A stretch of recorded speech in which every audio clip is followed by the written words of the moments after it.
gonna be the greatest man alive. But now I'm a man.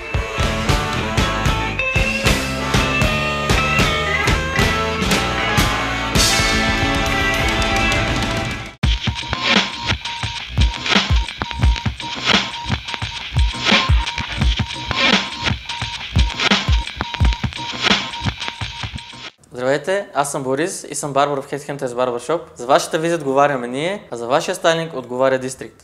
И днес ще поговорим как вие трябва да подкъсявате вашата брада вкъщи. Ще дадем съвети, кои инструменти вие трябва да използвате. За вас трябва машинка за подстригване. Второто, препоръчително да имате тример, да хванете в тези части, или долен контур на гъба. Работиме сега с втората приставка, това е 6 мм. Задължително вие трябва да имате четка за брада, защото вие трябва да разресвате постоянно. Взимаме приставка номер 1 и работиме по-нагоре.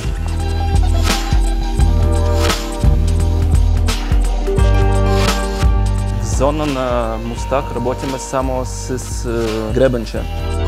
Сега ние взимаме тример и работим с линии.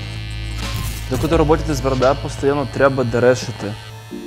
Може да чистите така отдолу нагоре, а можете да сначала зададете и след това да подчистите. Ако вие не имате гребен, вие можете да работите само с пръсти. И сега ние трябва да пробръснем нашите контури.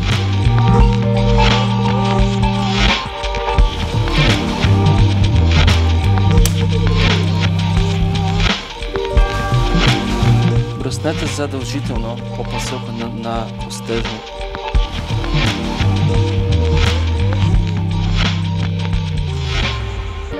Правим такъв много лесен масаж на лицето, за да върнем кръвта обратно в кожата.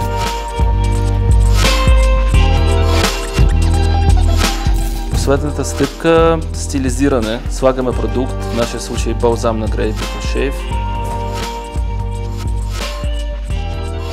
Не е нужно да имаш $1 000 000 в сметката, необходимо ти е добре поддържана коса, добре поддържана брада и готини кецове.